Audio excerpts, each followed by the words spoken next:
as we went through this process, we asked the community to help prioritize of these 19 recommendations that you can all find online at bridgepark.org. And the one idea that really, I mean, all the ideas really resonated with the community, but the one that by far had the greatest priority for the residents was this idea of starting a community land trust. So since we announced the Equitable Development Plan recommendations about a year ago, last November, December, we've been working to help implement those recommendations. We've started back in February a Ward 8 Homebuyers Club in partnership with MANA. Meets the first Saturday of every month. If you're interested in finding out more about it, please see me afterwards. We've been leading weekly tenant rights workshops with Housing Counseling Services, where we've seen over 85 participants in both Ward 6 and Ward 8.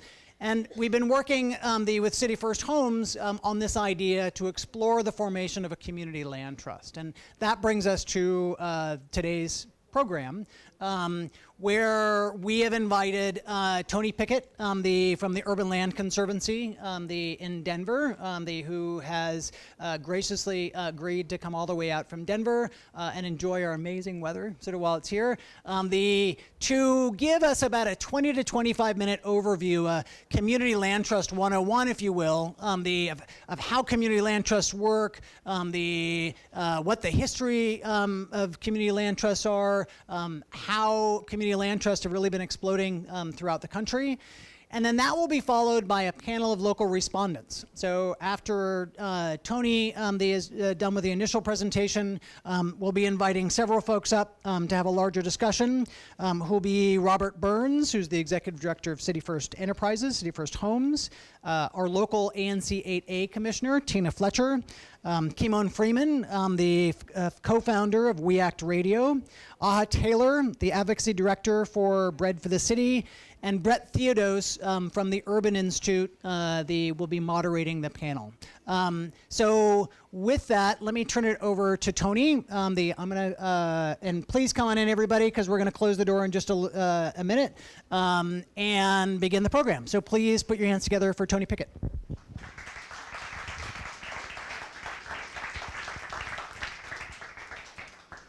Thanks, Scott.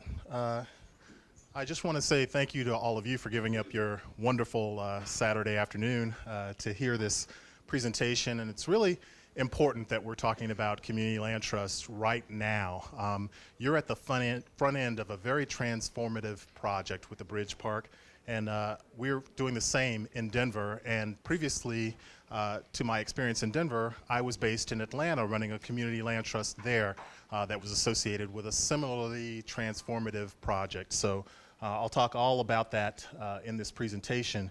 But I just want to shout out to Scott and his team for naming this so aptly, Power to the People, because that's what land trusts are all about. We use the word community with a big C, meaning it's inclusive. Everyone has a say in the decision making around the land trust table. So sometimes that's a representative democracy, sometimes that's a direct participation, but somehow we work that into the equation. So if you come away from this with nothing else, know that we want to know that people are involved in the decision making. One of the things I want to sort of start off with is to explain that land trusts are really about sort of what we call a three-legged stool.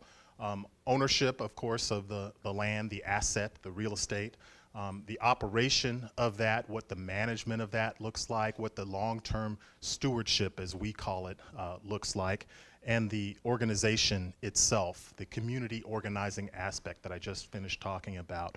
And that definition there comes straight out of the dictionary, and really trust, and not trust in terms of social interaction, but trust in terms of sort of a legal arrangement, legal title to property held by one party for the benefit of another.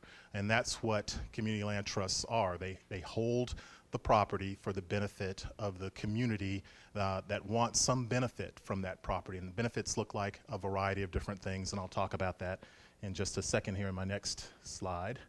The typical CLT model is really around single-family home ownership. What you're seeing in there in that little diagram, you're seeing the house there, the building, or residential or commercial building sitting on land. Land is owned by the land trust, which is usually a nonprofit and has a board of directors where there's some community participation in that board of directors. Again, back to the decision-making part of it. It's all controlled by a 99-year ground lease, and usually that 99-year lease is automatically renewable for another 99 years. So we call that in perpetuity, really forever. Never goes away. The community land trust does not go away. It's there. You're interacting with the homeowner or the building occupant. And there is usually, in the case of home ownership, what we call a resale formula, some basis for determining, once the owner of the house decides they want to sell the house, some split of the equity that's built up in the house over time. The original value of the house is counted, but then what is the upside? What is the increase in value over time? Barring some tragic event in the economy, most real estate increases in value. So how do you divide that equally or in some equitable manner between the land trust and the homeowner? And I will say that is typically not just a 50-50 split. The land trust usually retains the majority of that equity in the property to make it affordable for the next buyer. So we will always have affordable housing in the land trust model. It never expires. More typically, what you will find in affordable housing transactions is that the subsidy or the support that is brought to bear, whether it be from private philanthropic foundations or even a local municipal government, there is a time limit on the affordability, and once that time limit expires, the person is free to do as they will with that property, sell it for market value and pocket all of the equity. In the land trust model, that's not possible. So that is one big distinction between land trusts and other mechanisms of affordability. In our work in Denver at the Urban Land Conservancy, we're a bit of a hybrid. We actually don't do single-family community land trust activity. We apply community land trust principles to multifamily and commercial operations. We are doing large-scale, what we call transit-oriented development with multifamily rental projects sitting on long-term leased land that our land trust retains control of. We've been fortunate in that our organization was started by a private philanthropist. It was his vision to have what he called the Urban Land Conservancy, not preserving land in its natural state, but actually developing it for long-term community benefit. His name is Sam Gary. Sam seeded our organization back in 2003 with $15 million. So we were able to take a portion of that money and buy real estate and another portion of it and invest that with the local community foundation in Denver, the Denver Foundation. It sits in what they call a unitized fund, and we derive income from that fund to support our operations. So a sort of endowment, for lack of a better term. So we were very fortunate to have that benefactor at the front end creation of our organization. And it takes resources like that in order to start this land trust activity. We have to be mindful it's not just about the social purpose, but about some sort of financially sustainable model over time to make sure that the land trust is there permanently.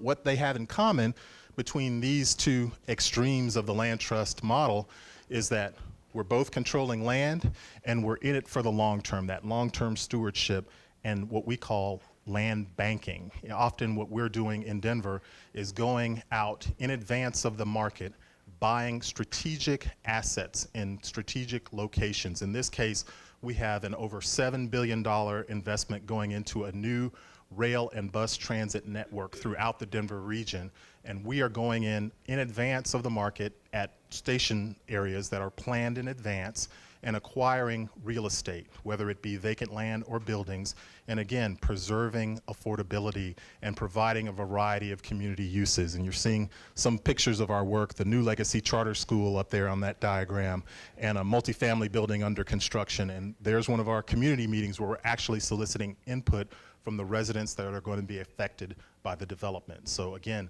making sure that there's community participation in all aspects of our work. As I said earlier, we were established in 2003. We're a nonprofit 501c3. we're actually affiliated with the Denver Foundation through our investment, so we receive a lot of back-of-house support. Our administrative services, some of our overhead, that's covered by the Denver Foundation as well.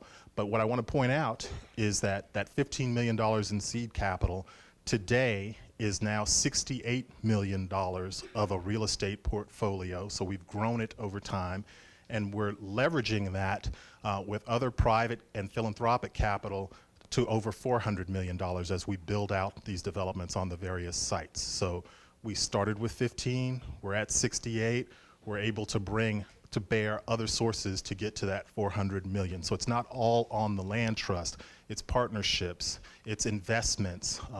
A number of our properties that we've acquired, we have long-term debt on those properties. We were able to successfully pilot what we're calling the Denver Transit Oriented Development Fund. That's a $15 million revolving loan fund that we've been using to buy those properties. That's debt that we have to pay back. So when we develop those properties, we're asking our partners to help us pay back the original debt. Often in cases, and I'll point out one, where we in 2013 bought a 9.4 acre vacant site at a transit station. We sold a portion of that property to pay back our initial acquisition debt, but we'll also retain long-term with the 99-year land lease another portion of the property and develop on that, and again control what happens to that property in the future. Even the piece that we sold, we have a long-term deed covenant on it such that it cannot be used for anything other than affordable housing purposes. So again, being true to our nonprofit mission and being nimble enough to be able to be responsive to all various types of conditions is part of our land trust model. But again, whenever possible, we're trying to use that 99-year land lease. That is the best way to protect our investment and those of our partners.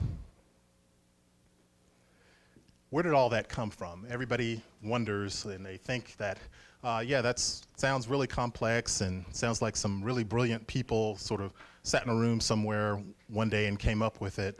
But I really want to talk about in this next section the roots of the Community Land Trust. Again, remember we're a nonprofit corporation. We usually have some participation from residents within the focused geography of the land trust activity, and we have a balance of interests on the governing board. And we call that, in the classic CLT model, a tripartite board, meaning a third of the board is usually land trust residents, a third are usually stakeholders who, again, are either living or working within that geography, and those can be for-profit or non-profit or even government or philanthropic interests. And then another third of the board who could be generally people who have expertise in different areas. Maybe you need some legal expertise, or maybe you need a marketing and PR person. So again, having that mix of voices around the table to be able to contribute to the long-term success of the land trust.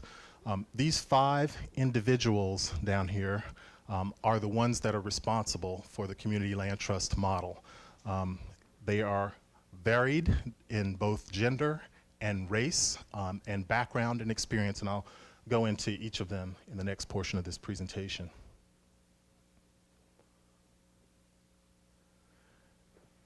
Again, the Community Land Trust model actually comes out of the civil rights movement in Albany, Georgia in 1961. And I'll point out that 1961 date, that is the year President Obama was born in Hawaii. I was actually born here at Walter Reed in DC. So when we talk about the history of the Community Land Trust movement, it's not that long ago. It happened within my lifetime and the lifetimes of some of you sitting in this room. So don't think of it as something that happened in the distant past. But in 1961, sorry about that, Albany, Georgia, a very segregated time, time of change and turbulence in this country, much like now. But there are leaders in Albany, Slater King being one of them. And Slater and his brother, C.B. King, are leaders in the Albany community, and they are cousins of the famous Dr. Martin Luther King Jr. Most people don't know about that in this country. Our Community Land Trust movement ties back to the civil rights movement, and it's a family relationship. So I want to highlight that. It starts in 1961. I don't know why I keep doing that. It starts in 1961. But by a single year later, 1,000 protesters have been jailed in Albany. Again, their protest for equal rights, for equal treatment under the law, the right to vote, all of that is resisted by the local establishment, as you might imagine, and a big campaign, a big push that is covered by the media begins to coalesce in sleepy little Albany, Georgia. C.B. King, Slater's brother, is attacked, jailed, beaten, all of those things that you've heard about over the years. These are actual photographs of his experiences there. And I just want to point out it's so bad that Slater King's wife, Marion, she actually goes to one of the outlying counties to visit the protesters who've been jailed there, and she is beaten on the street. At the time she's pregnant, she loses their unborn child. That is the kind of terrible oppression that is going on. So when these people arrive at this community land trust model, they're doing so out of necessity. Another contributor to the land trust origin is Bob Swan there. Bob is a carpenter from Ohio, and he's also a pacifist, and so he resists being drafted into the war effort, and for doing that, he is imprisoned because it's a violation of the law at the federal penitentiary in Ashland, Kentucky. While he's there, contrary to popular belief about what goes on in prison, he uses that as a time of education and contemplation. And he meets a young man there, Bayard Rustin, who you see there, who is a leader of an organization called the Fellowship of Reconciliation that's really about peace and passive resistance. Bayard goes on to fame by organizing the March on Washington. So again, know that there is a connection between everyone involved in the Community Land Trust and the Civil Rights Movement. One of the things Bob talks about is his time in the South and what he sees going on, the fact that African Americans at the time don't have the right to own land for the most part. They are sharecroppers, they are tenant farmers, and as a result of their resistance to oppression and demanding the right to vote, they're often kicked off the land. So they have no home, no way to earn a livelihood, and they're adrift. So there's a problem here. How do you fight for equal rights if at any moment everything that you hold dear can be taken away? So again, coming to this land trust model out of necessity.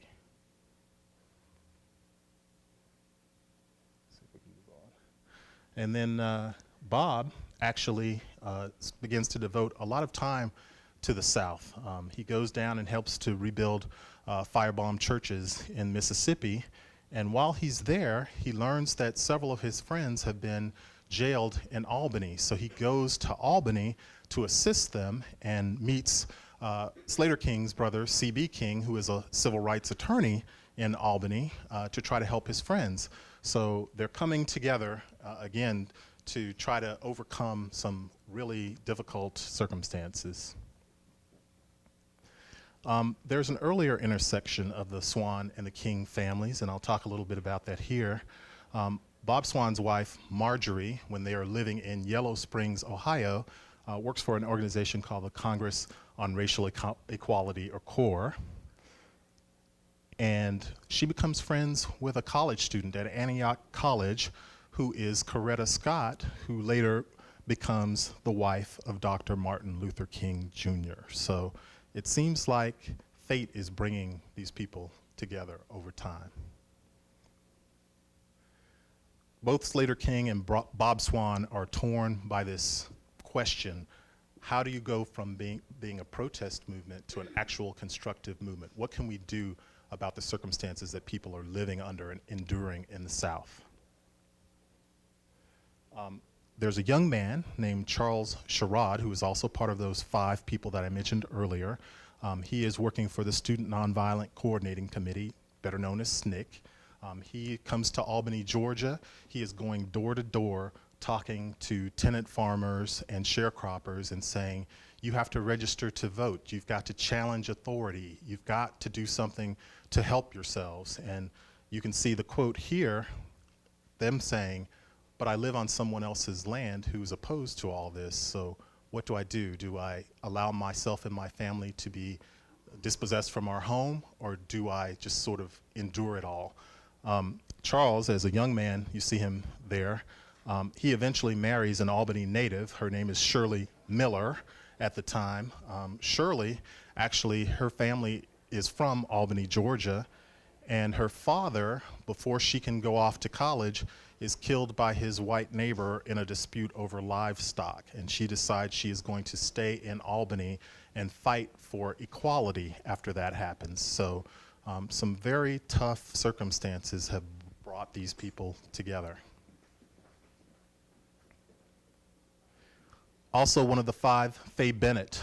Faye runs an organization called the National Sharecroppers Fund. She is deeply concerned about the plight of African American farmers in the South. She's working from New York to bring private philanthropy together to make sure that there's some sort of support mechanism to change conditions for folks living under the sharecropping arrangement in the South. She is so good at it, she becomes known, as you can see here, as the Joan of Arc of agricultural workers. In April of 1968, Martin Luther King is assassinated in Tennessee.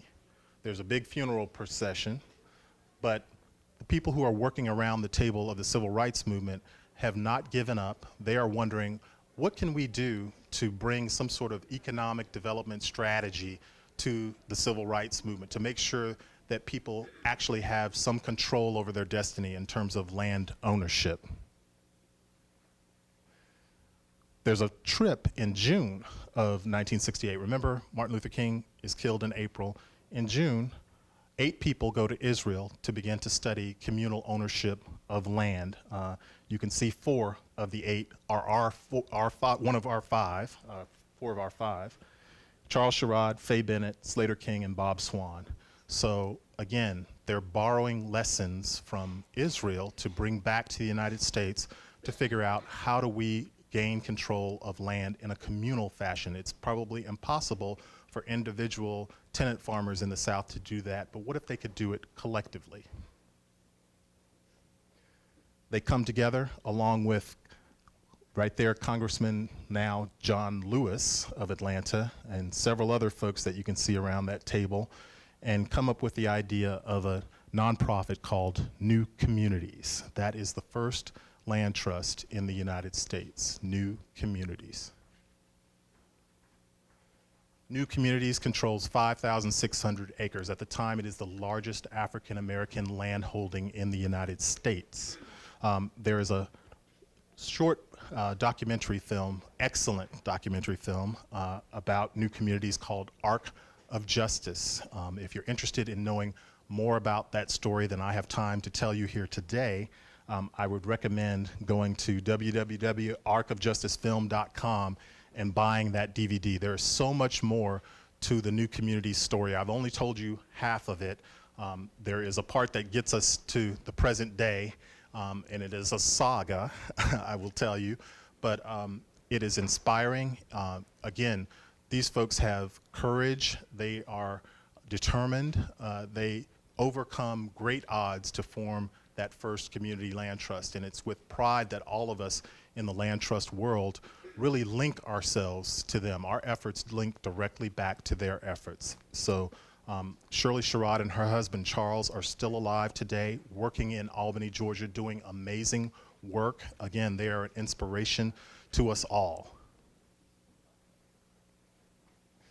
Now, the number of CLTs from the time that New Communities is established in the late 1960s till today, there are over 260 CLTs in the United States, and they're international as well. There are CLTs in the United Kingdom, in Brussels, Belgium. I have had the pleasure of visiting them and seeing their work on the ground.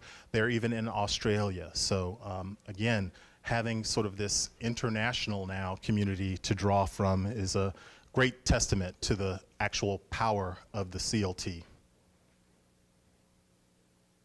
And these are just some logos from all the various CLTs that operate in the United States, and you'll see my own, the Urban Land Conservancy. You'll see City First Homes, Robert's organization represented there. There is a CLT on Martha's Vineyard, if you can imagine that. Again, people who work in the restaurants and support industry for all the tourists who come to Martha's Vineyard need places to live on the island rather than paying the cost of commuting by ferry back and forth. So again, CLTs have been adapted to all sorts of situations, both urban, suburban, and resort communities. I'm not going to dwell on this, but I will say that CLT subsidy retention versus subsidy recapture is one of the things that we like to talk about, and it's very sort of wonky jargon, but what it basically means is any investment in the community land trust, a large portion of that is retained within the community land trust. So we're not having this one-time expenditure and having to come back to the well, so to speak, every single time the property changes hands or is sold. The subsidy is retained within the property. And I'm not going to go through that. We're going to talk about that in a little more detail on the panel. Oops, sorry, I'll go back one. One thing here I want to talk about around subsidy retention is all of the various incentive mechanisms that local governments put towards affordable housing, say, for instance, can be brought to bear and maximized with the community land trust. If there's a density bonus, you're allowing people to go up higher in terms of the heights of buildings. It would be nice to tie some of those units to a community land trust. Housing trust funds, inclusionary zoning, requiring that a certain percentage of affordable housing be developed in any one location. Federal funds like the HOME program, CDBG, and others are all maximized in the community land trust model because of the permanent affordability as opposed to what I call term limited affordability. If it expires within 15 to 30 years, it only really benefits one cycle, one family. In the land trust model, we can benefit multiple families every time the property changes hands or ownership. And there are a variety of things. You're seeing some of the projects I work on in Denver. Up there you're seeing a multifamily housing development that we opened earlier this year in conjunction with the opening of a rail line that goes to Denver International Airport. 156 affordable housing units opening one day before the rail line opens, so they're able to actually take the train to work. And there's a great story about a woman who actually works at the airport, living with her 2 children at that housing development. The rendering that you see up there is for what's called the Roots Charter Elementary School. We finished that in August. That elementary school is focused on serving kids in an underserved community. It's right next to a Boys and Girls Club. Both of those are developed by our organization to benefit the kids in that neighborhood, and they're on long-term land lease property. Should the Boys and Girls Club or the Roots Charter School ever decide they don't want to continue those operations, we will be able to step in and make sure that the community benefit is maintained in that circumstance. So not just affordable housing. There are urban farms on CLTs, as you can see up there, and that's a picture of the Boys and Girls Club down there in the lower part of the screen. But I also want to focus on the fact that most land trusts operate in cooperation with their local city partners. Again, having the city's cooperation in terms of prioritizing resources and supporting the community land trust with policies that prioritize long-term affordability or permanent affordability over this sort of temporary term-limited affordability is important for the community land trust to gain stability and be able to operate efficiently. This slide here, I'm not going to dwell on it either. I'll just tell you, in Denver and in Atlanta, we are toying with this idea of what some people call a hub and spoke. We call it a central server here, some sort of centralized entity that could actually be the incubator for all land trust activity over a large area. Most land trusts in the United States operate on a fairly limited scale. The largest one in Burlington, Vermont, that Bernie Sanders established when he was the mayor of Burlington, Vermont, actually serves 3 counties. So that's one of the larger efforts. But when we start talking about large-scale urban environments, we're talking about many more units and many more neighborhoods, and how do you really get those folks represented at the table, and what is the division of responsibilities between all the different players that need to be involved. So this is sort of a stab that we did in Atlanta when I was working there at what that might look like, but certainly there have to be conversations in every individual place to determine what that really looks like. I just want to give a shout out right here to the fact that you have a very high performing CLT right here in DC at City First Homes. Robert Burns, who's standing over there, runs that operation. They've got 244 permanently affordable homes already in their portfolio. When you start talking about how do you start up land trust activity, having $4 million already invested, having 92% of their homeowners being first-time homeowners, that's already a track record that's been established. We don't have to build it from scratch. If we somehow could partner with City First, that would be a great asset to you all in advancing your land trust work.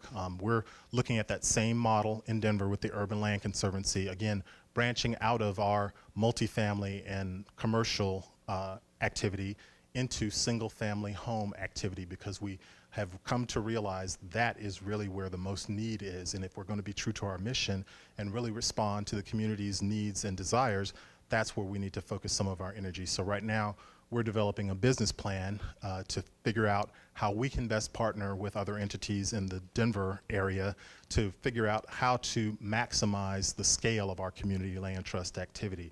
So while we may have pilot projects that our organization or City First or even the Bridge Park might sponsor, there are, again, opportunities for us to work towards what we call collective impact.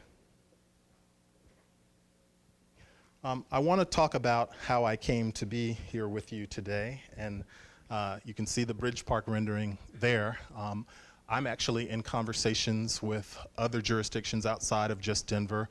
Certainly I still remain connected to Atlanta, and also most recently to Miami. And this idea that there are transformative infrastructure investments being made all across this country. The Bridge Park is one of them. The Atlanta Beltline is what that's called. You're seeing a picture of their big lantern parade event where 60,000 people came out and put a parade on their bike and pedestrian trail, a segment of it that they've built. There's a 22-mile loop around downtown Atlanta that they're planning and working on. And this is just a 2-mile segment of it. But again, it's wildly popular as an infrastructure investment. And what that does, though, is it attracts the private market, it drives property values up, it displaces people. So you have to have a strategy to address that at the front end. When I was in Atlanta 3 years ago, I was starting land trust activity to mitigate that displacement. Same thing is happening in Miami. Underneath the Metro Rail, they call it the Underline. Their transit authority owns that property. It's the dividing line between communities today. How can you repurpose that and make it the connecting fabric between the communities? But if you do that, you're going to drive up the property values. So again, having this conversation about how do you achieve equity and using the community land trust to do that. And even larger than my own organization in Denver is something that we call the Highline Canal, not to be confused with the Highline in New York. In Denver, it's an old historic irrigation canal that runs through virtually every jurisdiction in the metro area in Denver. It's 71 miles long. I think that makes it the largest of these infrastructure transformative projects in America. But again, I'm sitting on the board of directors having conversations about equity. How do we make sure that low and moderate income communities benefit from this ultimate infrastructure investment? This will be billions of dollars of investment in this country, and not just around housing, but around things like workforce training and job opportunities and education outcomes and health outcomes, working across a variety of issues all at once. So with that, I'm going to invite the panel to come up, and we're going to have a more interactive discussion than me just lecturing you about what my experiences are. And I want to hear from you all about your questions and what are some of the thoughts that some of my comments might have brought up. So come on up here, panelists.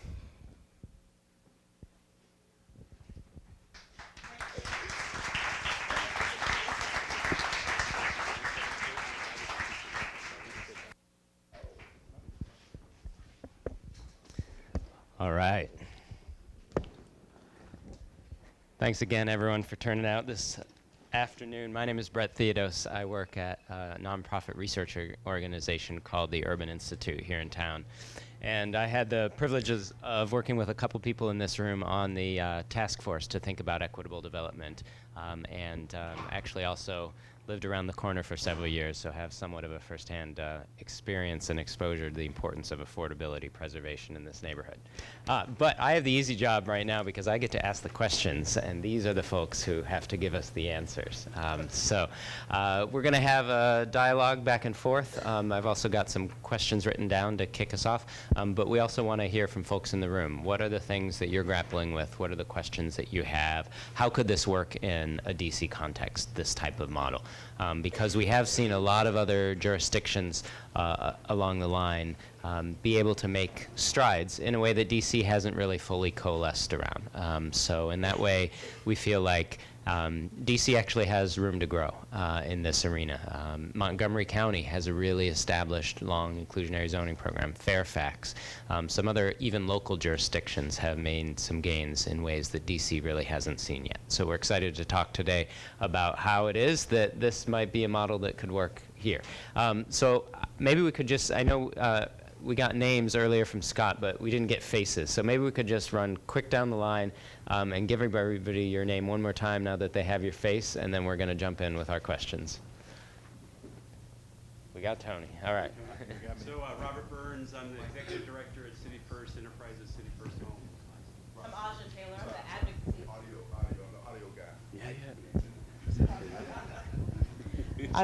I'm Aja Taylor. I'm the Advocacy Director at Bread for the City. Tina Fletcher, I'm the Advisory Neighborhood Commissioner for this neighborhood, 8A06. Kimon Freeman, Angry Black Man in Therapy, one half of WEAC Radio.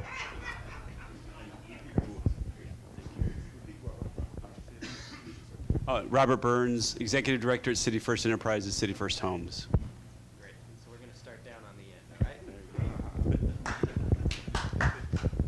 Okay, so my first question for you is that you have been an advocate for this development without displacement here. So how do you see that playing out? How do you think CLT could, and what are the ways that you think they might not be able to be a part of that effort? Well, like a very informed presenter that opened this thing up, who I learned a lot from, I can't wait to review this information. He said that we arrived at community land trust out of necessity. It is a necessity because displacement is very real. Gentrification is cultural genocide. And can everybody say that? Gentrification is cultural genocide. All right. There's no other way to explain it. It is a necessity. Settlers displaced the natives is not new. And I had to really research what could be done. And my work with Anacostia Unmapped, this radio documentary we partnered with WAMU and NPR. Please check that out, Anacostia Unmapped. It came to our attention with my producer, Kate, that it was a book called Streets of Hope. The fall and rise of urban neighborhoods, and it tells the story of South Bend, Boston, and Roxbury, and which was a dumping ground for everything, and how they was able to take control of their community. And reading that book really invigorated me and gave me a blueprint on what was possible. And then I realized that we are living in a developer's dream, where all the city planning is done by a small group of people that doesn't reflect the people who are being affected by those decisions. And I feel that that's modernized colonization. In fact, there's a bar on Georgia Avenue right now in still a black neighborhood called The Colony, you know, and you have a bunch of drug addicted people out front and upper middle class. I shouldn't say middle class. When you walk out here, there's no such thing as middle class. Middle class is a figment of your imagination and something the government feeds to you. There's only two classes in America. Nobody here voted for Trump, right? Nobody? Nobody? Just checking. We're amongst friends. I'll make sure there's no Kanye West in here or something. But there's only two classes of people in America. Those who work for money and those whose money works for them. That's it. And the system that we currently have only works for one of those groups of people. And then one of those groups of people pay a higher percentage in taxes. So what we're talking about here is community development, community input, community control for the people, by the people, and all that jargon they say on paper. This is actualization of that. And I'm so thankful that he brought up the social justice component of this and the history of this. And I'm very proud because I wasn't aware of how deep the history goes and how it came from necessity, okay? And I just want to point out real quick, if I may, before y'all take the mic away from me for good.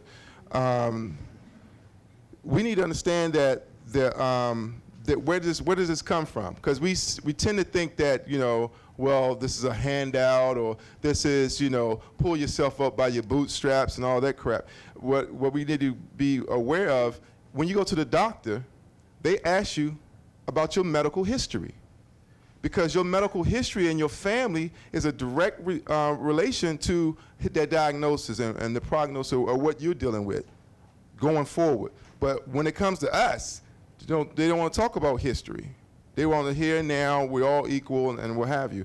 So I just want to put some things on the paper, on the record here. First of all, we're in a housing crisis here in DC.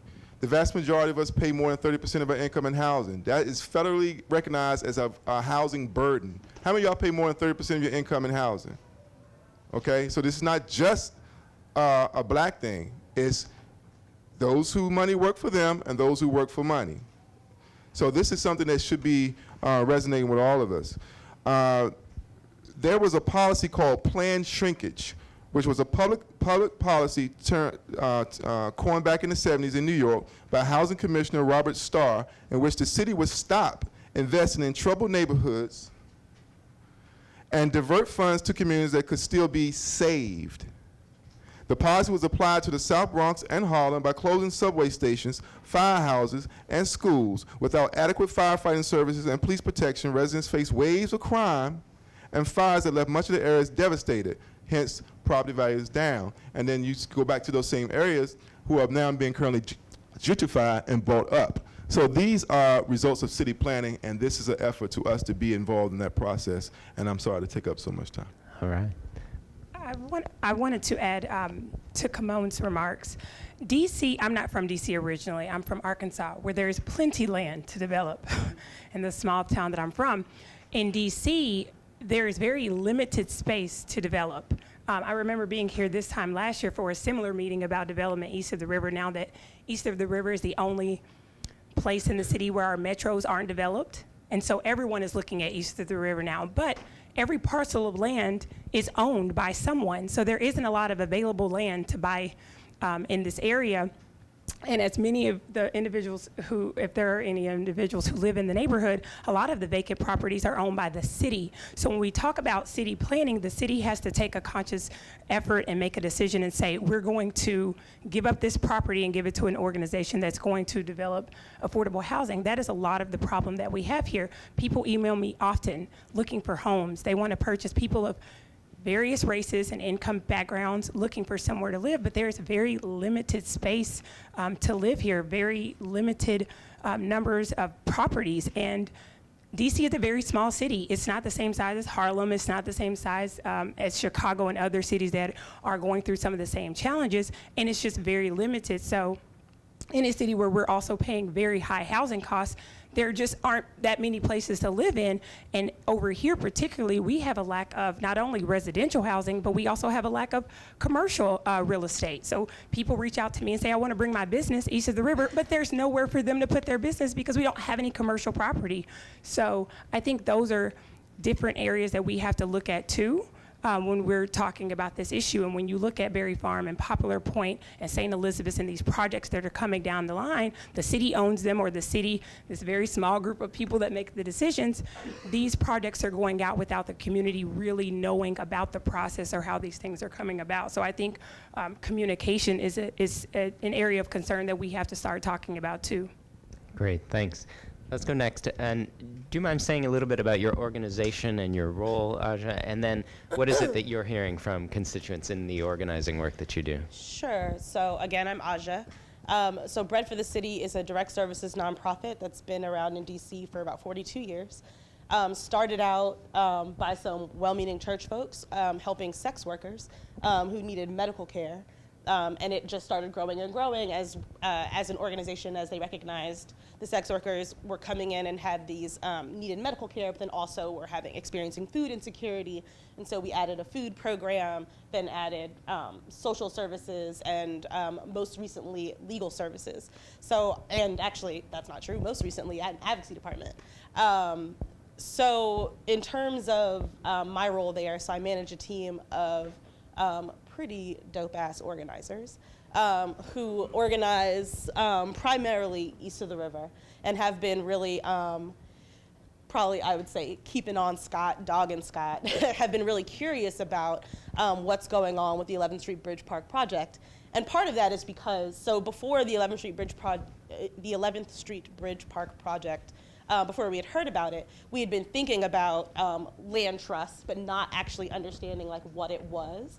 And so our attorneys had been like, okay, well, we're gonna learn about it and y'all try to figure it out. And we had been looking at what are large city-owned parcels that either, that will be coming up where the city will have to make a decision, right? Like still parts of St. Elizabeth's, like RFK, like, DC General, right? Once they come up with the scattered sites, that there are these large swaths of land where the city will be able to make decisions about what gets to happen there, and really trying to figure out what are the opportunities to preserve that land and to preserve affordable housing opportunities in and around those parcels. The other part that we've been thinking about, though, and the thing that appealed to us about land trusts is this idea of neighborhood preservation. So I actually don't subscribe to the idea of gentrification because the people that are coming are not the gentry.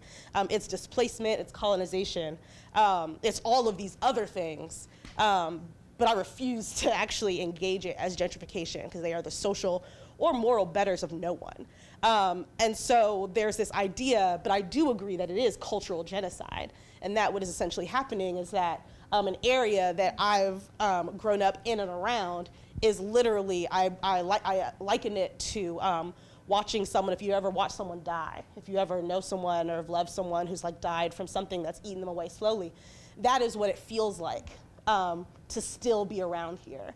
And that is what it feels like to watch a place that you've loved and that has formed you and where you've had some of your like first memories and some of your formative experiences, and those places literally no longer exist. And those aren't just the experiences of me, obviously. Those are the experiences of my organizers, all of whom except for one are from here.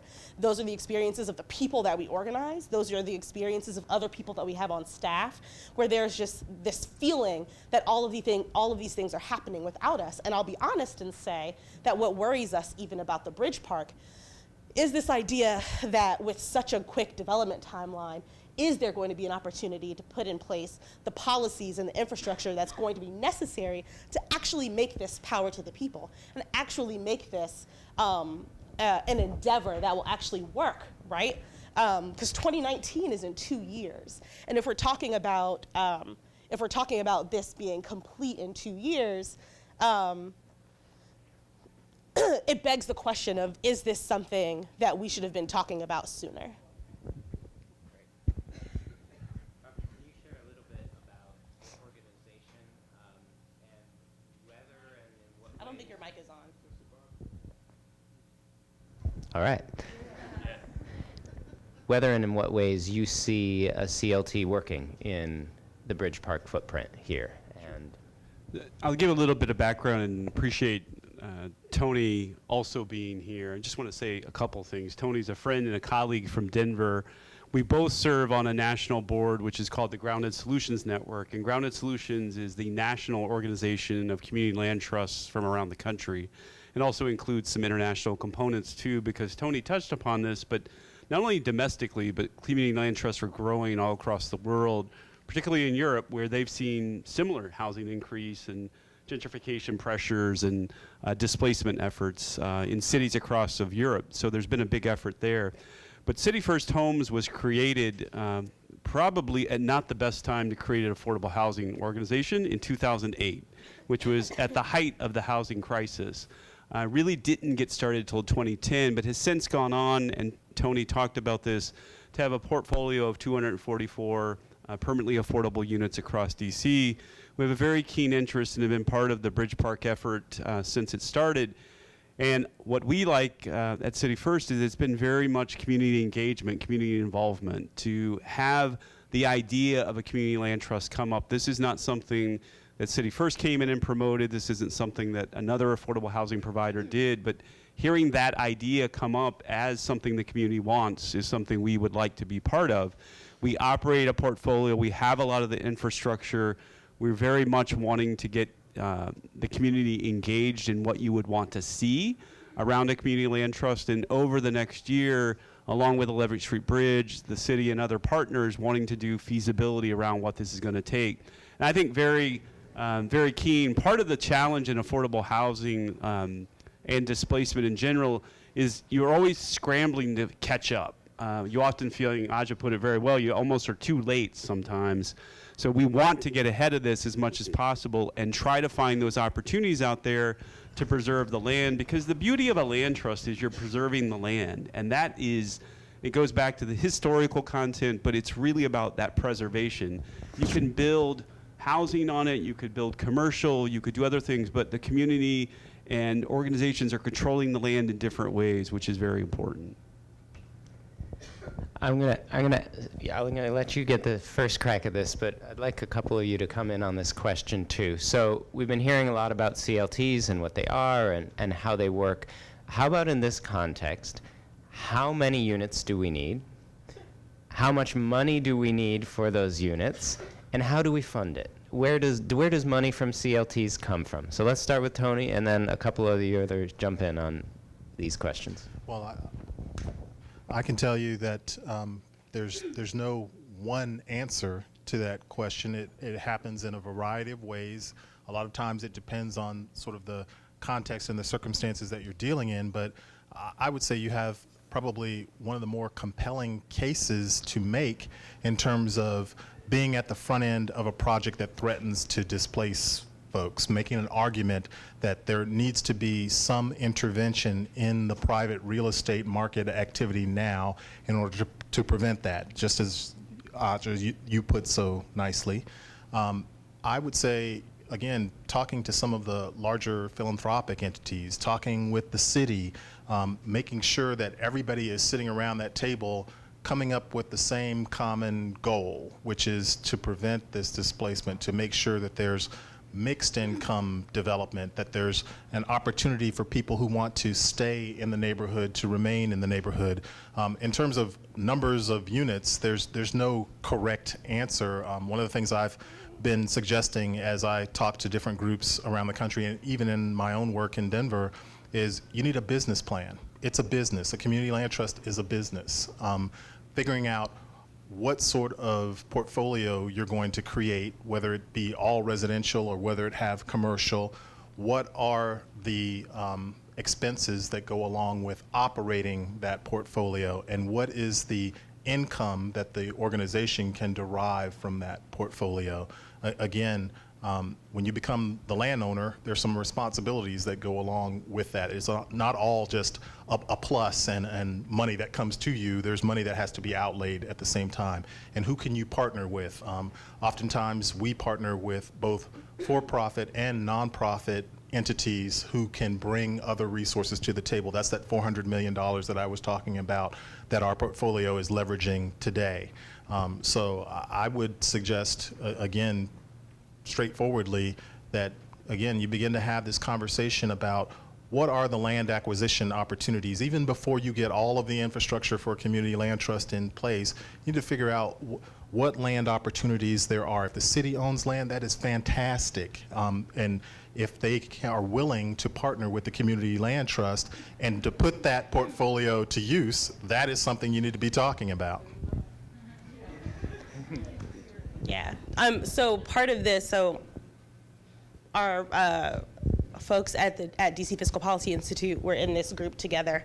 So Bread for the City serves actually all folks who are living at or below 30% of the area median income. So we serve about 34,000 people, and that's like including children. It's about something like 13, 14, 15,000 unique individuals that come to our doors every year. and our median income at Brentford, the city, is $10,000, right?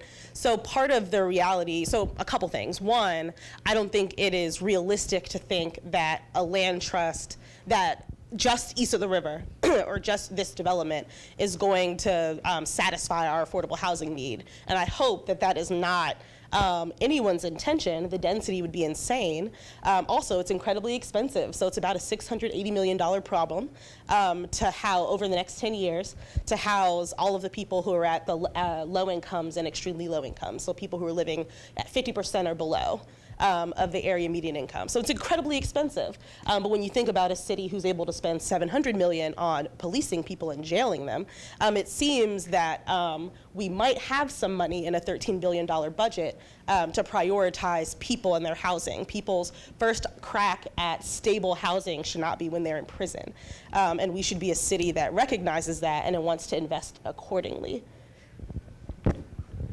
I just wanted to add, I know this isn't directly related to the question, but in our particular neighborhood here, we have several churches, and it's a conversation that has come up recently with churches looking. I've had churches reach out to me and say, is there a developer looking to develop in your particular neighborhood? So I think, I know I heard some chuckles and comments about the city owning land, and we've pushed on different agencies and directors to release some of the lots that they own. But I think that in this world of CLTs, we have to start looking at other entities that own land and may be willing to work.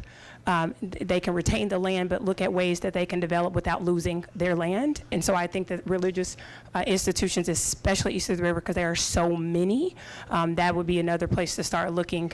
And they also serve residents in one way, shape, or form who need housing. So I think that that's a group that we haven't had enough conversations with in the last 5 to 10 years. I'm glad the sister brought up policing, because you always hear more police, and that's more money, more money, more money. And the more police does not stop crime. Wow. Fighting poverty does. Wow. And what I just learned today is that the community land trust not only takes care of a housing crisis, it also creates jobs. And so this stands to reason, instead of me bringing in police officers from Ohio and Pennsylvania to infringe upon my civil rights, maybe we should invest in the people that's right here and educate them to how to run these businesses. In terms of how to fund it beyond that, there's a lot of ways to do it. I think we should be treated like developers and get these sweetheart deals that they get, the tax breaks that they get, skimming off the top like they get. They use public funds all the time, it's allocated for baseball stadiums and everything else. So whenever someone says how we get the money, I want to really shake somebody because it's an insult to my intelligence to say that where's the money. The city always talks about how much money they're making, They always talk about how many people moving into the city. Never talks about how many people are moving out. And then someone mentioned the median income. The median income in DC is $108,000. Who in here makes less than $108,000 a year? See there, I told you the middle class is a figment of your imagination. Okay, 108, sister. It's a bunch of people that make less than that and some people that make way more than that. There's nothing in the middle. Okay, so realize. So when they say, this development project, we're going to allocate X amount of affordable housing units, they're not talking to you. They just said $108,000 is affordable. It's a hustle. We got to sanitize the language. What do they really mean? Okay, we're all in this together, and your white privilege ain't going to help you. Okay, we're in this together. We had fought for a safety net tax. I should say a progressive income tax to save the safety net. Because whenever the city is losing money, the first people that gets hit is those who are dependent upon the safety net programs, TANF, food stamps, what have you. Those programs get cut. Not the working people, those people get cut. And so we said, well, it stands to reason that if you need money, why don't you just have a higher income tax for those who are making over $108,000 a year? Because for those who do not know, in DC, the top tier tax bracket is $40,000. So if I'm making $40,000, she's making $140,000, she's making $400,000, he's making $4 million, $40 million, and so forth and so on. We're paying the same percentage in taxes, which means my tax burden is a lot heavier than everybody else's. Okay? I want you to imagine this picture right here so I can explain it, what we're really getting after. There's 3 kids, 3 different heights, and they're trying to watch a baseball stadium over the fence. The tallest kid is on the shortest box, and the shortest kid is on the tallest box, so they all can see the game. That's all we're asking about. That's equitable economic development. And if someone is making that much money, it seems a progressive income tax should be a sliding scale. Okay? There should be a sliding scale, and that sliding scale could therefore then create a pot to fund these programs. And any argument against that is inhumane.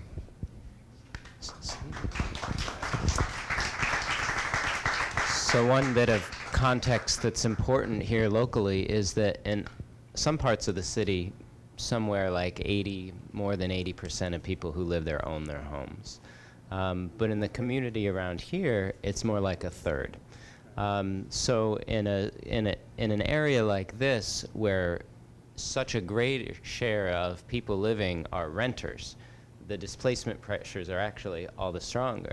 And it's not that owners can't be displaced either, but they're going to at least profit from their displacement in a way that renters are not going to be profiting from their displacement. So in some ways, it's even more concerning than just questions of difference in income, but also what ownership stake already exists in the neighborhood is quite low compared to other parts of the city. So I know are we still trying to end by 3:30? No? Oh, we started a few minutes late? Okay. Robert, yeah, so I wanted to let you come in if you had thoughts on the question I posed, and then we're going to open it up to some Q&A. Can I say one thing?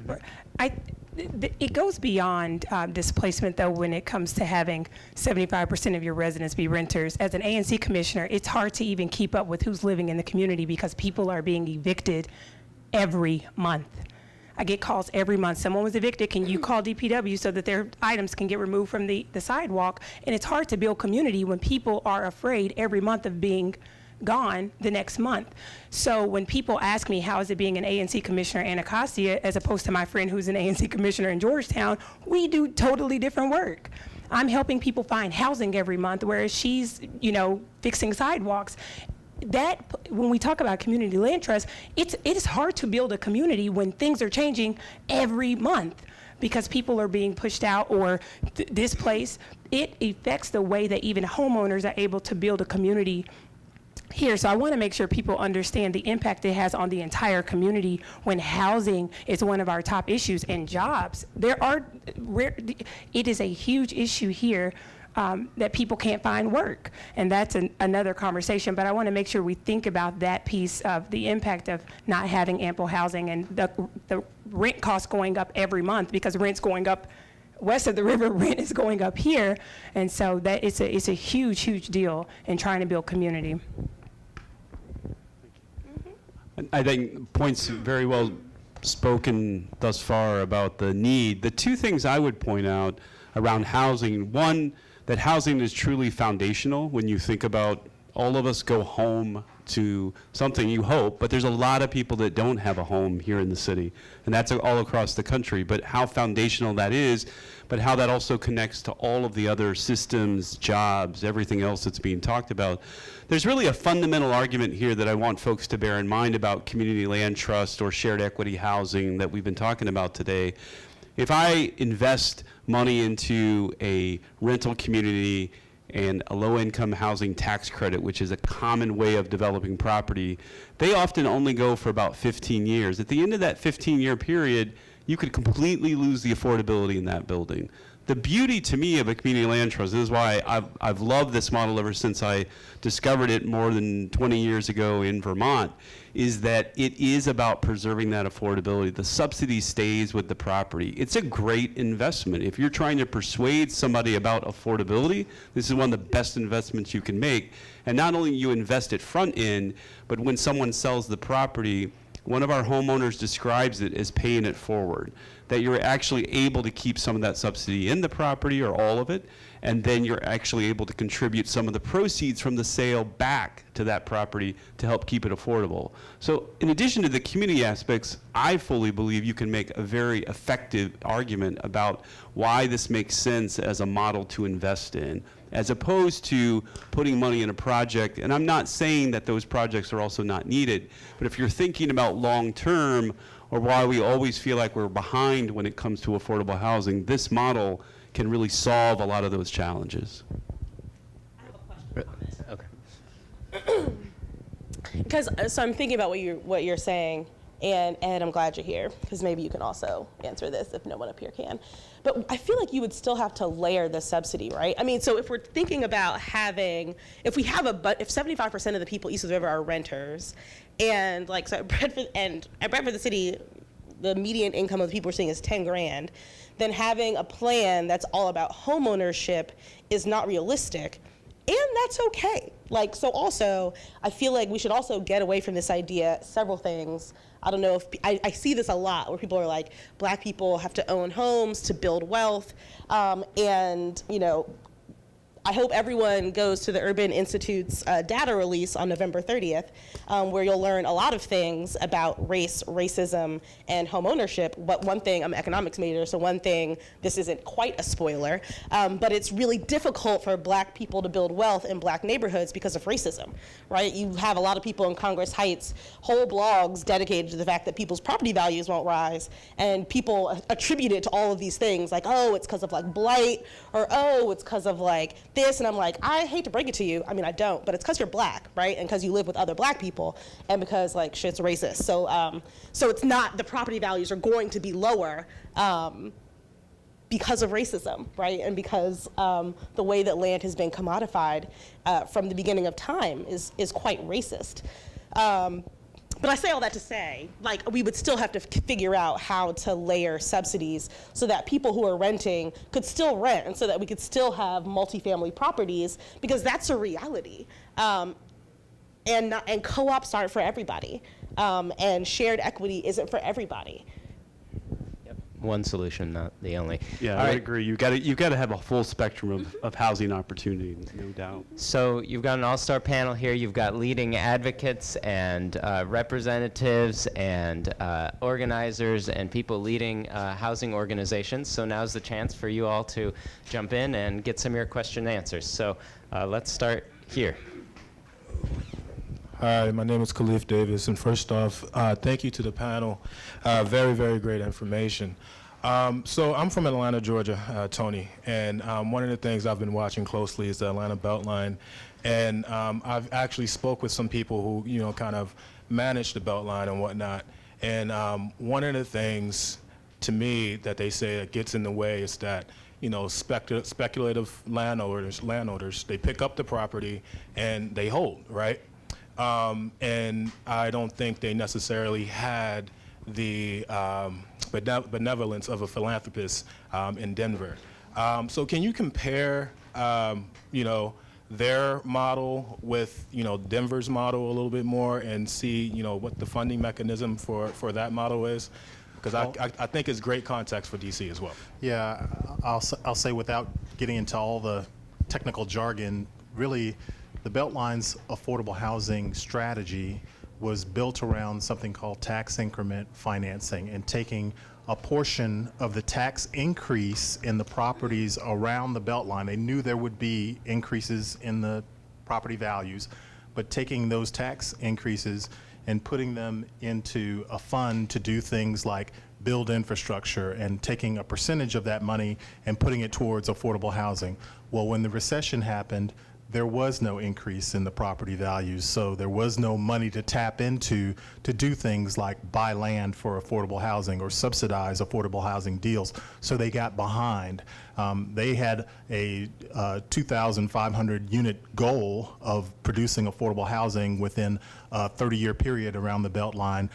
They've only produced in 15 years about, I'd say, 500 units. So they're way behind in terms of meeting their affordable housing goal, which everyone said was way modest and below the mark to begin with. So That's sort of a challenge on their side of basing everything on property value increase. In Denver, we didn't do that. We said, well, we can go out and raise this revolving loan fund and actually have an entity that has proven experience at acquiring and developing and positioning property for affordable housing, which was ours. And the city of Denver, some private banks, again, philanthropists, they all sort of contributed to this $15 million pool fund.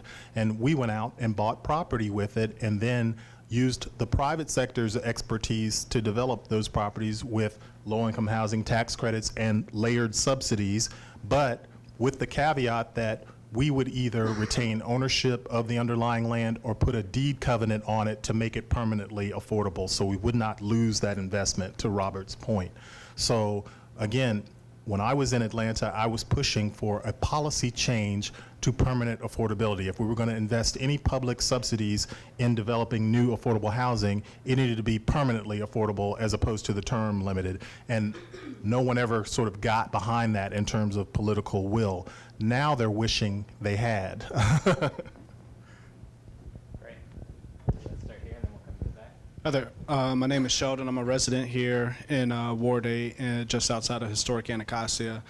And I have a question in terms of for our area and our neighborhood here surrounding the Bridge Park. If we're talking about a land trust and we're talking about preserving or creating new affordable housing, are we talking about a one-for-one preservation of affordable housing in our area? Are we, and then going forward at our shared responsibility of picking up more inclusionary zoning and more affordable housing at the same rate as everyone else, or do we want to pick up more than our fair share of affordable housing than the rest of the city? Right now, it seems like we're often kind of a dumping ground for affordable housing, and other wards aren't picking up their responsibility. My brother, I want you to walk out of here with two things. One, stop saying affordable housing. We have to stop using their language, because their language is coded, all right? And we have to decode what they're really saying. Affordable housing is based upon $108,000 annual income in DC. That's not talking to the vast majority of people in this room, nor the vast majority of people in the city, and it's definitely ain't talking to nobody east of the river, okay? So what we have to do is sanitize the language to what do we really mean. What we mean is workforce housing or permanent affordable housing or what have you, something more, okay? My definition of a workforce housing would be anyone who has a job full-time in that area should be able to pay 30% of that income from that job to live in that area. It's frank. It's just, those are your numbers you want to go by. And also, don't ever refer to yourself as a minority, but that's just a shout out. I want to get this out on record. Hope 6 was a program from HUD that had been throwing out money around, right? But this is how Hope 6 worked. This is just an example here in DC. Hope 6, which is supposed to revitalize the worst public housing projects into mixed income developments, which actually is a good thing, because you shouldn't have everyone poor in this area over there, you know, because what's going to happen, you know? So it's built upon new urbanism and defensible space. New urbanism meaning it's a walkable community, i.e. the suburbs are tired of driving and sitting in rush hour traffic, and they want to be where the action is, and that's why all the interest is coming back into the city. Defensible space means that, you know, high-rise projects like Cabrini Green in Chicago is like killing fields, and people need to have ownership of the area, and then that's when they won't throw litter on the ground. That's when they will say good morning, you know. That's when they would be neighborly, you know, because then they have some invested interest. But so this is what they said on paper, but this is what actually happened in real life. Arthur Capers Public Housing had 700 units, okay? And then when they kicked everybody out, the smallest and made it this mixed income place, they only created 323 homes and a senior building with 162 units. Now, most of the elders, and I will admit, from Capers that was there, did get the majority of those 162 units. but very little of those 323 homes, and even if they had, the total number would have been far less than the 700. It means you're losing housing for people who need it the most. Now, the Capers, southwest by the baseball stadium. Those beautiful houses you see over there, waterfront, right? Okay, Barracks Row. It's called Capitol Quarters. Okay, nice name. Capitol Quarters. Yeah, well, we take a quarter. But in DC, what we are proposing would be a mass scale thing. I don't know if I'm speaking too far, but what I would like, let me say this, what I would like to see would be, because I represent the cultural capital, okay? I represent the cultural capital. They represent the physical capital, but the physical capital follows cultural capital. So don't devalue culture, okay? We can get into how art has been used to displacement and gentrification. We want to have that conversation. But we would like to see at least a 6-story building and have 4 or 5 floors of that dedicated to housing, and then the first floor for businesses to incubate these small businesses or community spaces that we can help increase the value of culture. But one thing that has to go along with this, because one of the numbers that Scott gave us with 11th Street Bridge Project, is that it has the potential of increasing the property taxes 300-400%. Okay, like it had on U Street, okay? And if that was to happen, I would be the guy who was formerly in Anacostia radio station and da-da-da. That's also part of displacement, is that property tax. And these are things that have to all be addressed. It's not just one thing. The community land trust is one aspect, but it has to be a holistic approach to put a true leash on gentrification. And Trump was selected, but we do have some local representation here east of the river. I like to call it indigenous leadership. And Trayon the White is on board with this, so we are going to be moving forward this, and we hope that everyone in this room was, that's why we're doing this, to educate the community, because elected politicians may not necessarily do it, developers damn sure ain't going to do it, and so we have to begin to exercise the empowerment of ourselves. So all of these things are going to have to be, this is like, the shot across the bow, if you will, and we're going to need your support to move these things forward. And it's not just one project. We're trying to replicate these things and hopefully work with many people in this room so that we can have other locations around the city. Okay, let me get a couple more questions. Somebody in the back.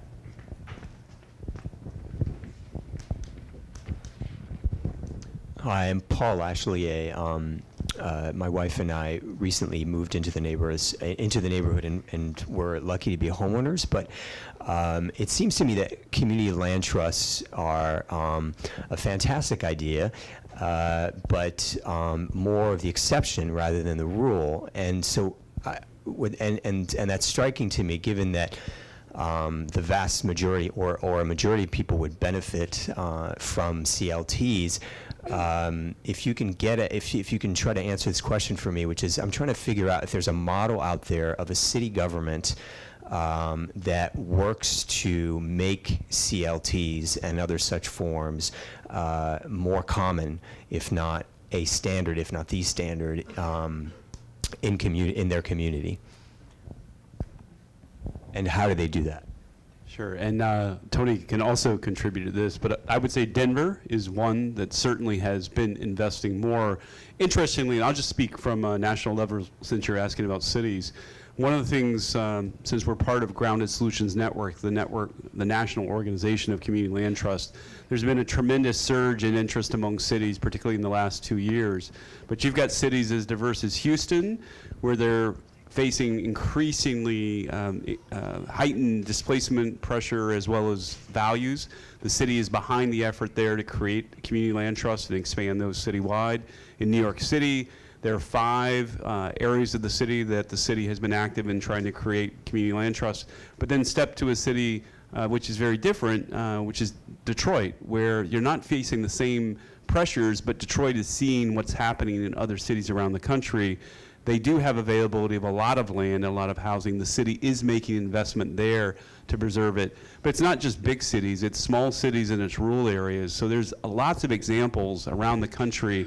There's a great publication, I think actually we may even have a couple of copies here close by, that the Lincoln Institute for Land Policy put together. They're a national organization that looks at land and land ownership and what to do differently, both domestic and international. But it's all about city, county, and community land trusts, like cities and counties all around the country that have put those together. So lots more information out there, but cities are making increasing investments on community land trusts all around the country. Yeah, I'd also add that, again, a fairly unique set of circumstances. Boston, at the Dudley Street Neighborhood Initiative, which is a community land trust, back in the 70s, folks in that community said, we don't like the fact that the city has gone out and decided on a redevelopment plan for our community. We're going to do something about it. They marched on City Hall. They got the right of eminent domain within their own community. They never had to use it, but the fact that they could threaten property owners and say, look, if you don't go along with our redevelopment plan for our own community, we'll use eminent domain to gain control of this property. But that was a very unique circumstance, and it took a lot of political will to get it done. And I would say the time has come where people have to declare what they want for themselves, and you got to speak with one voice. It can't be a bunch of different factions all saying different things at different times to the same person. It's got to be one message. If we want control of land, again, as you saw in that slide, land is power, and that's what we're talking about. We're really talking about people empowering themselves to take control of their own destiny, and that doesn't happen very often in this country. And I'm always sort of struck by the history of community land trusts, and why don't more people know that? Is it racism?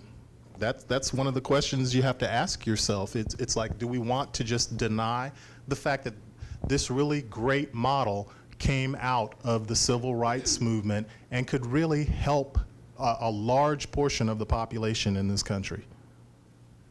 So we got time for one or two more questions, and then we're going to do a closeout question for the panel, and I'll try to volunteer them if they're willing to stick around afterwards too and have more conversation. So one question here in the back, and then one question here. If you could just both ask your questions straight away, and then we'll pick up who would be the best person to reflect on that. Hello, panel. I really appreciate all the knowledge and the comments that you've shared with all of us today. My name is Ishan Haru from Community Connections. I have a question and a comment. I think the reality of the fact is that we're living the lie of desegregation. And I think that when we talk about displacement and what we're dealing with right now is just a furtherance of segregation in its truest form. So, with that being said, how do you see all this incorporating into solving the problem and issue of homelessness? We have about 12,000 homeless individuals here. I'm not even counting the families in the shelters right now. We have nowhere near the resources, and we are not really moving forward with a plan to address how we're going to take those people from being homeless to being housed. And how do you think community land trust can address that? Thank you. Okay, let's get one more question right here. Oh. Did someone wants to answer that? Yep, go ahead. Right where, I'm sorry? I saw a hand here. Oh, yeah. Green shirt. Hi, my name is Aisha, and I'm from California. I was wondering, I'm wondering if there's any legal team that's working on the issues that we faced in our state, where for, I guess, 6-7 years, for instance, inclusionary zoning, which is starting up in DC, was just frozen because one developer, Geoff Palmer in Los Angeles, won and said, the city has no right to make me build back the affordable housing that I just destroyed in my new development. You cannot set market rates.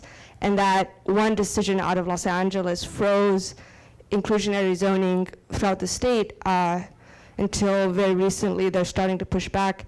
And when I went to the American Planning Association this week to ask them, they said, oh, we didn't know about the decision. So I'm very concerned that as you guys are starting, and you already have a wait list for that, I'm sure around community land trust there's similar court cases. So I'm wondering, is there a legal team looking at this, and if so, who? Thank you.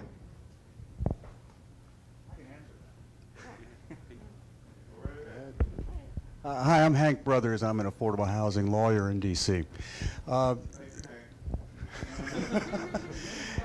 There was, in fact, a legal challenge to the inclusionary zoning law in D.C.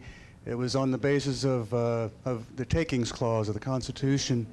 That case was settled, and so therefore there's no court decision as to what the result would be. A lot of people a lot of the practitioners believe that ultimately, but possibly at the first stage, but ultimately the inclusionary zoning regime in D.C. would be upheld in the face of a constitutional challenge. That's the only answer I can give you on that. Thank you, Hank. And the other thing I wanted to say up front is I want to thank everybody for taking the time today to come and learn more about the concept and giving us some time, particularly on a beautiful day. And if we can answer any additional questions, I know a number of us can stick around and would love to, but please take information that we could share. And want to definitely address the question that came up. And I think it comes back to the idea that housing has to be across the spectrum, and that has to include housing that is for every person that's part of a city or a community. So in this model, at least certainly at the high level, contemplating how could you, much like in Denver, what they're doing, preserve the land but have the housing on top of that land be affordable for income levels below 30%, below 20%, and really be able to house all types of individuals and families at all different levels. So that possibility certainly exists, but the other thing, and it kind of ties back into your question about one-for-one replacement, which I thought was interesting. Just because like part of the reality I think is also that we need more units. We need more units, and we also probably need to figure out like what to do policy-wise about all of the vacancies in other parts of the city where the rent is just too damn high and no one can afford it. But like part of the reality is there's gonna have to be like an increased density, so I would have to say like, I'd probably say beyond one-to-one replacement, there probably would need to be like more than currently exists. Also, I mean like Ward 8 has a lot of subsidized housing. Most public housing is actually in Ward 6. Little known Black history fact, but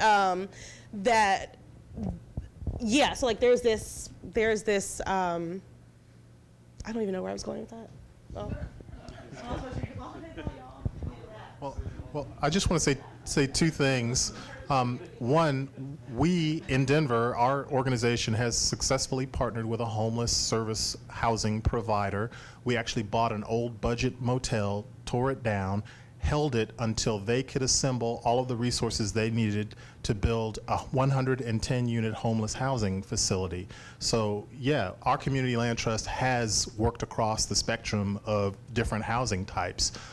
The other thing is I really think most people don't seem to understand you can do anything on a community land trust that you can do on any other parcel of land. There is no restriction to a specific use. It's whatever you imagine along with the community that's needed. So we can be responsive to just about anything the community asks us to do. But again, as I said earlier, there's got to be a business plan. Some of this has to make some sustainable financial sense, just like your household, the way you run it. You just can't decide you're going on vacation to Hawaii and then the next week the kids need some shoes. And whatever else. And so I would just say being thoughtful on the front end and as far as putting together your business plan and what everybody wants to focus on, at least for a 5 to 10 year period, is probably one of the best ways to start out approaching some of this. So keep the mic, Tony, and then we're going to go straight down the line for our closeout question, which is this. What's the one key takeaway that you would like people to walk out with? And related or in addition, what's the one key thing that you would like people to do today with what they learned? I'd say the takeaway is it is not easy to start community land trust activity from scratch. Anytime that you can leverage existing efforts, that's what you should probably take the opportunity to consider and to do. I would say, again, one of the most important things for folks to do is to get involved and be active in the conversation. If you're sitting back and you only listen and then you go outside to the parking lot and have this whole other conversation and you don't say it out loud in here, it won't happen the way you think it will out in the parking lot. So you got to stay in here in the room and really be truthful and fess up to what you'd like to see or what questions you might have.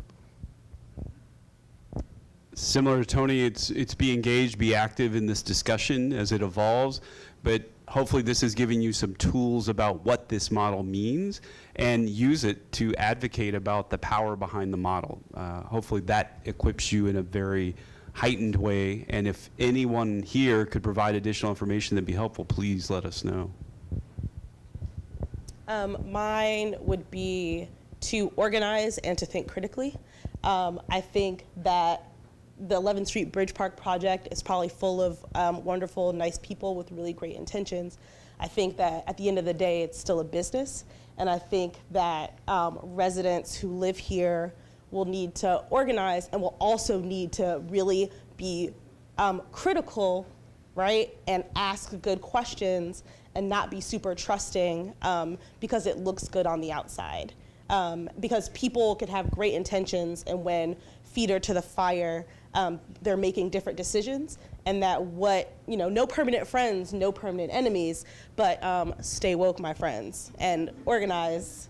My takeaway is what related to what Tony said earlier about having one message. In the last 2 years, I've attended meetings all across Ward 8, and few people who live in Ward 8 have actually gone to every ANC meeting in the ward, and there's like almost 5 different messages in the ward. And so it's one thing to organize, and we do a lot of meeting and organizing just in this ward, and it's the same in Ward 7, but we need to come out of these meetings with one message. And I think that's something we really, really, really have to work on. And then I think the action item, for those of you who aren't, I know there were quite a few people who said this is their first time in the Art Center. This may be your first time east of the river. I think that people really have to start educating themselves on what's going on in our communities and other communities in the city and across the country, really, and not just taking what you hear on the news, on Twitter, on social media, and really get to know these communities, because sometimes we have all of these thoughts in our minds about a neighborhood that we know nothing about. So please, please start attending community meetings. And if you're a resident, attend your community meetings, learn about these neighborhoods so that we're not basing all of our assumptions on what we've seen in media and on social media. Yes, touche. I would say that we need to stop repeating the lines that's coming from the dominant society and the people in charge, because those who create the problem are not going to give us the tools to solve those problems. I want you to realize that blight, ghettos, and gentrification are all direct results of city planning. And what we are proposing is to have community planning. One of the things that you would hear say, well, but it was a high crime area, it's a bad neighborhood, yada, yada, yada. Well, to address the 400-pound gorilla in the room, if we were all unable to leave this room, we're all civilized right now, but if we was unable to leave this room and enough time goes by, we're gonna be a little less civilized. And if enough time goes by and somebody comes in here with a whole pizza and think they're gonna eat it all by themselves, some might pop off in this room. All right, does that make us criminals, or did our conditions create a crime? I want you to understand that denying people opportunities and resources and upper mobility creates crime, it's poverty. And so I think it's our civic duty to address the community land trust by necessity, and do what we can to alleviate that. And it's also in our best interest because, hey, this is a developer's dream. And in a capitalist structure, It's the maximization of profit at all costs. And the future and the projection is that the population in DC is going to go up to 800,000 people.